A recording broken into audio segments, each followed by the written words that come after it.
Okay, so I'm going to try to make sense of these right-wing and left-wing cults. Now, being from Canada, I don't really know much about the right or the left. I didn't even know the difference until Trump got elected. And I'm still not sure of the difference. the They all believe in greed. They believe in capitalism and money. So they're both wrong as far as I'm concerned. I believe that mankind needs to be at a point where they don't need to barter anymore, trade money. It doesn't make sense anymore. It's not effective. Nobody needs $1 billion. That's insane. I'm probably a communist because I think everybody should have everything they need, regardless of whether they work or how hard they work. I believe that people enjoy working, and they'll do it because they like it. They don't want to just sit there and do nothing and play video games and watch porn. But even there, right? Like, I'm no expert on politics or a lot of these subjects I'm going to talk about, philosophy. But even there, right? Communism, apparently there's many different types of communism. So you can't just say, oh, you're a communist or I'm a communist without getting into the specifics of what kind of a communist you are. Just like there are different degrees of feminism. There's the women that hate men. There's like really hardcore feminism, and then there's much more peaceful, or we love men, men are still equal feminism. But for this YouTube video, when I speak of the left and the right, I'm gonna speak of the extremes, because I think that's what we think of, right? We think of the left and we think of everybody wants to get a sex change, everybody should be gay, all races are exactly the same. I don't know. Races should be imposed. Like every movie should have a black person starring in it. That kind of thing. That's what we think of when we think of the left. When we think of the right, we think of moron. I think of morons who worship Trump. I think of rednecks who want to own machine guns because they think it makes them powerful. Oh, and I guess when I think of the right, I think of people who are against abortion. And they're also against euthanasia, which is interesting. They probably love the death penalty, though, which is strange. But you can't put somebody out of their misery if they're suffering. On a personal note, I love abortion. I think abortion should be mandatory. Unless you've got like a college degree and you've got enough money to raise that kid, you shouldn't be allowed to have a kid. A friend of mine who actually does know about politics and teaches political science, he told me that it really boils down to whether you believe the market should be regulated or not. And I think he said the other thing is whether you think the government should be regulated or not. So I'll start by beating up the left a little bit because I'm more left-leaning. And then most of this video is going to be beating up the right. So the left wants to edit out all racism from all history. The extreme left, right? Like apparently, like they want to change, Charles Dickens. They want to change words that are offensive today, right? So, if there was a word like Moor referring to a black person, you got to change that. You got to edit all of Charles Dickens and all of the works of the past to take out all the words that we don't think are appropriate anymore. The problem with this is that 50 years from now, the words we're using today are going to be considered inappropriate. So every word is eventually going to be, you're going to have to change it. And I mean, if you want to erase all trace of racism or cruelty in the past, then you need to destroy the pyramids because they had slaves. You should destroy the Colosseum because they made slaves fight to the death. All of history is filled with cruelty and violence and racism. And then, it's kind of funny because the right, they want to destroy books too. They want to remove all gay references in books. So both the extreme left and the extreme right want to burn books, basically, as far as I can tell. I'm going to talk a lot about idealism versus realism, because that's a crucial point that I think a lot of people miss. Now, 10 years ago, my grandfather was driving me around Toronto, and he was telling me about what it was like when he was a kid. And he goes, and over there is the Don Jail. They had their last hanging there when I was 18. And he asked me, because he's a Catholic, he's a Christian, he said, what do you think about a public execution? And I said, look, in a perfect world, nobody would be executed. But it's not a perfect world, and we're overpopulated, and there's criminals. So what are we supposed to do? So in other words, yeah, idealistically, nobody should be executed. The death penalty shouldn't exist. But it's not a perfect world. I'm sorry. And I mean, in the same way, in a perfect world, nobody would need to have an abortion, but it's not a perfect world. And see, the left and the right are both screwed up in the head because of this mistake they make. Now, there was a movie called Spider-Man: Far From Home, where the chubby nerd, Peter Parker's best friend, the chubby nerd, ends up going out with the hottest chick in the school.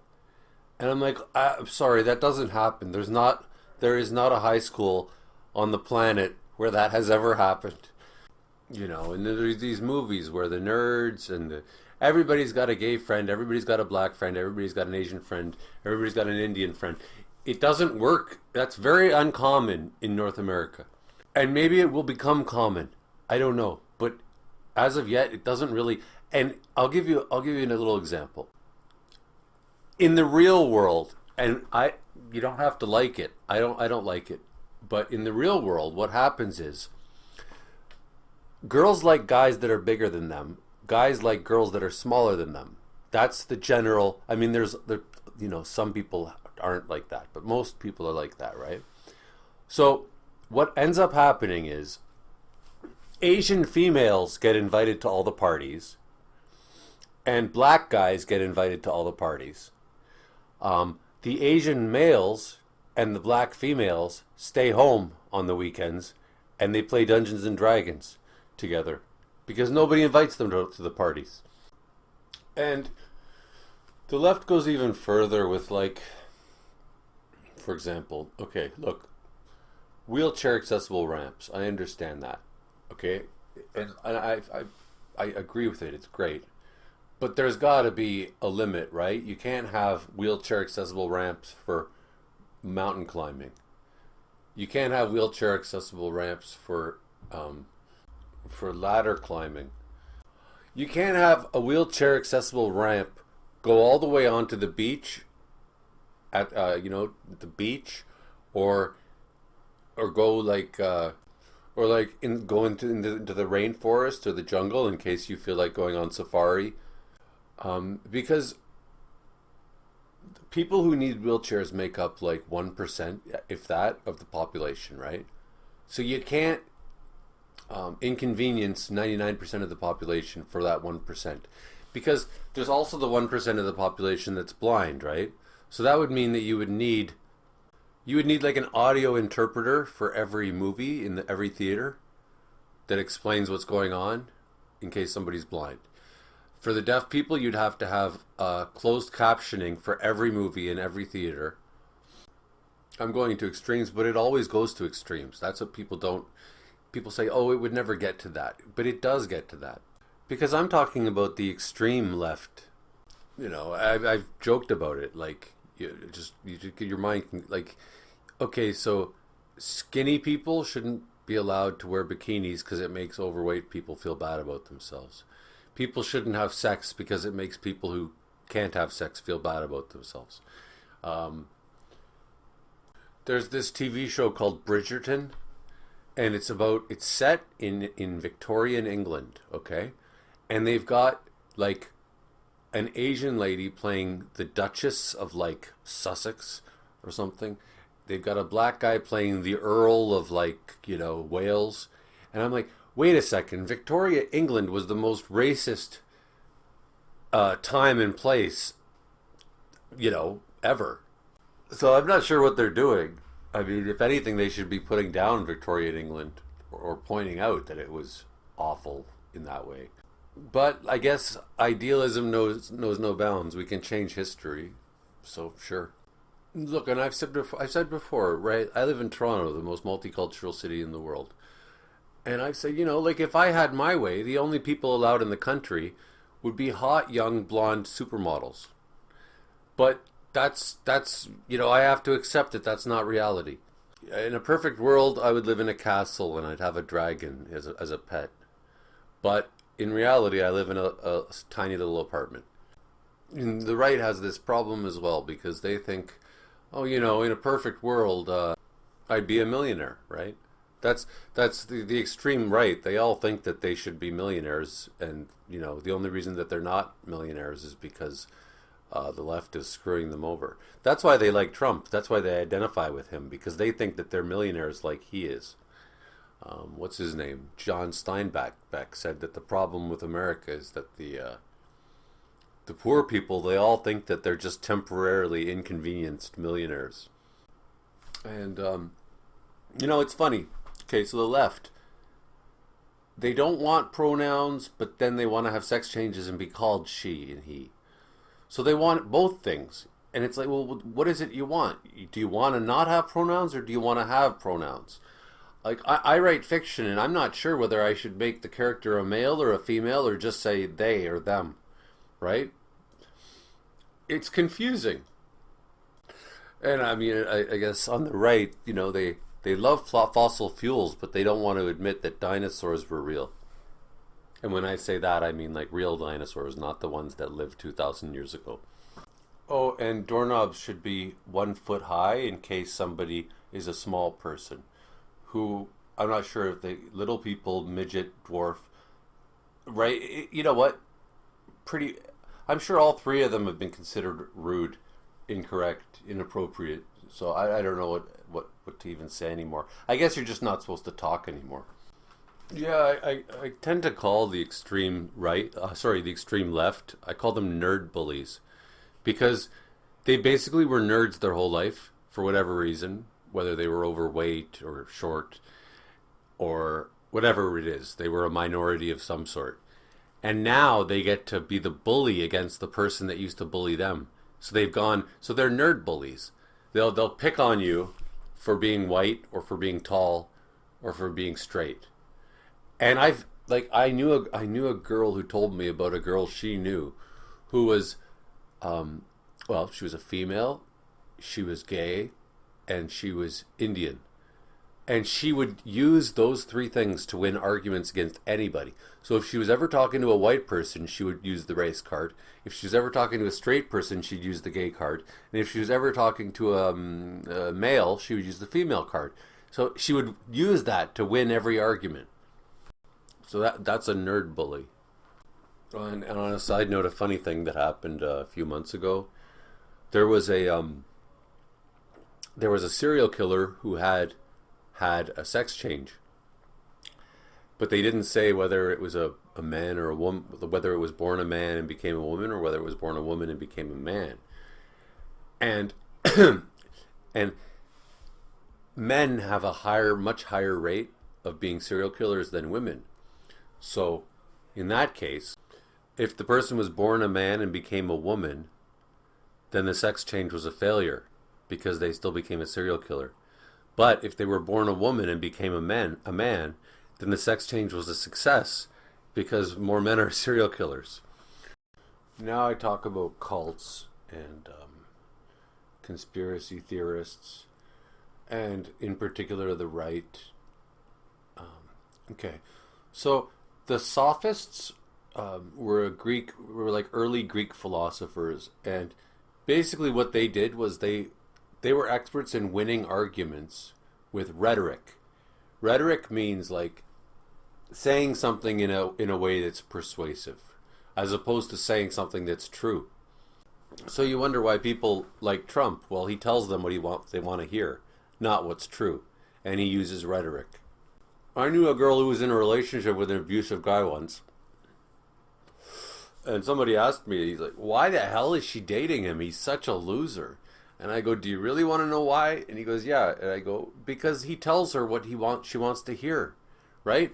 The only thing we're going to tell her is that life is hard and you got to work hard to make money, and you got to, you got to take responsibility for yourself. But he tells her, no, everything is everybody else's fault, and you should be, you're going to have $1 million, and you're going to have there's going to be a unicorn in your future, and you know, you're going to live happily ever after. And we're just going to tell her that she's going to die one day. You know, yeah, you might get cancer. Nobody wants to hear that. So essentially, that's all Trump is doing, is just telling them what they want to hear. And if there's any fascination on why they love him, okay, like, first of all, he was president. Secondly, he was featured on a major news station 24 hours a day for 4 years, and they spoke of him as though he was infallible. If you did that to me, people would worship me too. Okay, so why are people in cults? Because they don't have a sense of community.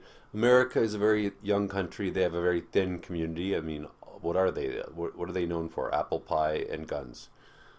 So, and now they feel like their culture is threatened because, you know, it's getting more and more multicultural. So they feel like, you know, who are they? Who am I anymore? Right? And you gotta have sympathy for that.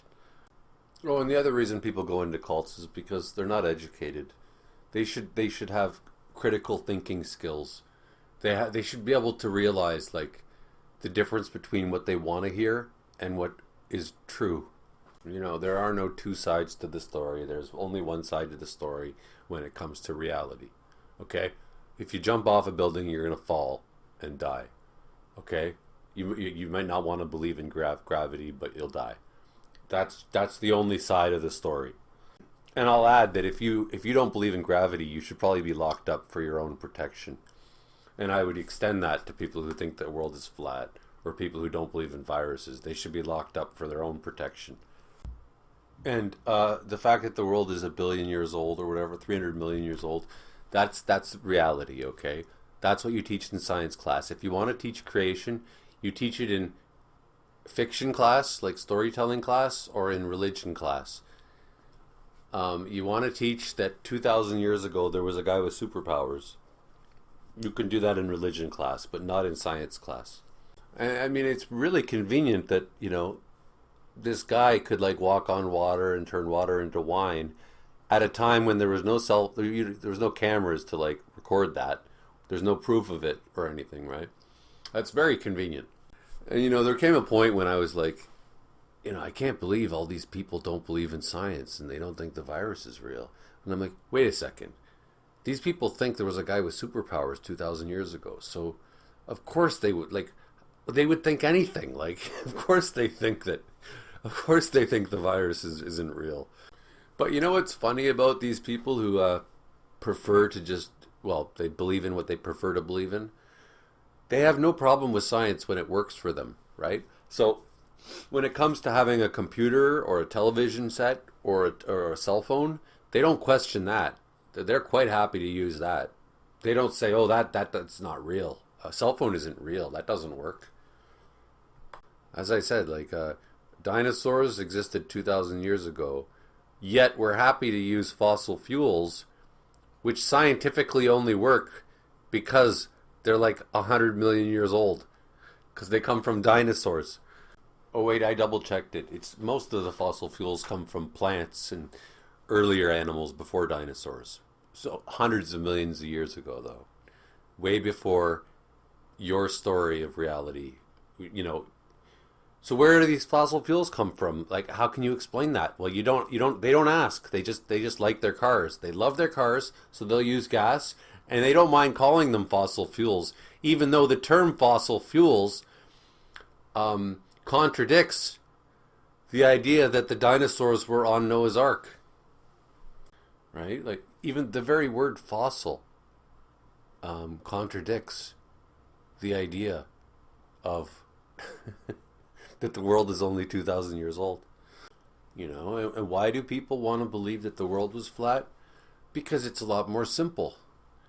You know, life would be a lot more simple, and, you know, it's a more fun idea than the truth that the world's round and we're in the middle of nowhere, surrounded by billions and billions of stars, and we're very insignificant. Nobody wants to think that, right? So again, it's just thinking what you want, it's believing what you want to hear rather than what reality is. Because in most cases, reality sucks. Here's a map of Middle Earth. Wouldn't life be so much easier if it was just Middle Earth that we had to deal with? We didn't have to worry about the sun orbiting us, orbiting the sun, because in Middle Earth, I think the sun orbits Middle Earth, and that's a really nice thought, because it would mean that we're the center of the universe, right? Like, I would much prefer to think that the universe is very small. It's mainly the Earth. It's just the Earth. That's the whole universe. And it's only 2,000 years old, because then that means, I'm a lot more big of a deal, right? If I only live to be 100, then, I'm a good part of the universe. I'm a big part of the universe. I'd like to be, when I was a kid, I thought I was the center of the universe. I thought, I'm the chosen one. I'm the coolest guy on the planet. In some ways, I still do. And, we'd all like to think that we're Neo, and we're the ones that are the whole Matrix was designed around us, and we're the main star of the show. That would be a nice thought. Why can't I be the chosen one? Now, so, climate change is a very depressing, scary idea. So I'd rather not believe in that. I'd rather think that everything's just fine and nothing's changing. And, then you don't have to worry about anything. I don't want to have to think that there could be a virus that could wipe us all out, and that we can't see. I mean, you should be able to see something that can kill you, right? I mean, if it's invisible, that doesn't make any sense. And it doesn't make any more sense than saying that the world is round when it looks flat to me. Oh, and regarding me making jokes about Jesus having superpowers, is it too soon to make jokes about Jesus? It's been about 2,000 years. Is it too soon? Yeah, and that whole COVID thing really, really opened my eyes in a negative way. The depressing thing wasn't the virus. The depressing thing was just how much people wanted to deny it, and how I don't even know just how stupid they were. And I wrote to some of them, personal friends, as if there's anything but a personal friend, relatives, and I would say, "Oh yeah, look at you. Here's your junior detective kit. Look at you figuring out the truth about the conspiracy behind the virus, right? All of a sudden, you're an overnight detective." Right? Like a little child. Like, I wanted to buy him a magnifying glass and a stupid hat. Yeah, they're putting a chip inside the vaccine. Dude, they got a chip in your phone, and they can be spying on you through your phone right now. And they probably are. But that doesn't help you when it comes to not wanting to wear a mask, because that's inconvenient, and not wanting to believe that your life is in danger. So you're going to creatively decide that you're the detective who's discovered that there's a chip in the virus, because your detective work led you to some website where there was some quack who has no credentials spouting his mouth off, making no sense. Elementary, my dear Watson. Yeah, very very depressing, realizing that 99% of the population are at the maturity level of a 6-year-old. And that I bet you they did buy a junior detective toolkit. And they went around with a magnifying glass looking for signs of the conspiracy. Yeah, I could see them using a magnifying glass while they're looking at their computer screen on Google. Or like buying like, the ink or whatever to take fingerprints in case somebody was I don't know. Yeah, also hilarious and distressing, very gravely distressing and hilarious, that they all became overnight virologists, right? So Dr. Fauci, who spent his whole life studying not just viruses, but viruses specifically similar to COVID, right? His whole life, 40 years, more or longer, infectious disease, and then these idiots come around and they buy their little their little microscope, and they're like, hey, no. It's not a virus. Doesn't exist. And it's like, you would not know the difference between a virus and, an amoeba if you saw them in a microscope. And I know what you're thinking, what's an amoeba? Yeah, well, point made. You don't know anything. You don't even know what a virus is. Oh, wait, here's a hint. Okay, it's something that spreads, right? It's something that spreads. That's its defining characteristic. So when you want to say that wearing a mask is a personal decision, well, no, because a virus spreads. You don't want to spread it. And they would compare having to wear a mask to like something, I forget what it was that they would compare it to, but it was stupid because, what was it like? I forget what they compared it to, but I was like, well, no, because those things don't spread, right? Like, I think they compared it to like cancer. If I don't want to get treatment from, I don't know, forget what they were saying. I'm glad I don't want to remember though that year, but no, a virus spreads. And the irony is, if everybody had just worn the mask for like 10 days, everybody in the world wore the mask for 10 years, the virus would have died. But now we've got it forever, thanks to you overnight virologists. And there's going to be another one thanks to you guys. But to all the people who wore masks, well, you're heroes. The people who didn't wear masks are villains because they caused the deaths of millions of people. And the people who wore masks saved the lives of millions of people. So they're heroes. I'm a hero. Or they would go on about their freedom. Oh my God, wearing a mask takes away my freedom. Dude, you don't have any freedom, right? If you jaywalk, you can get a ticket. If you assault somebody, you'll go to jail. You lose your freedom so easily. You don't even have the freedom to live without paying rent.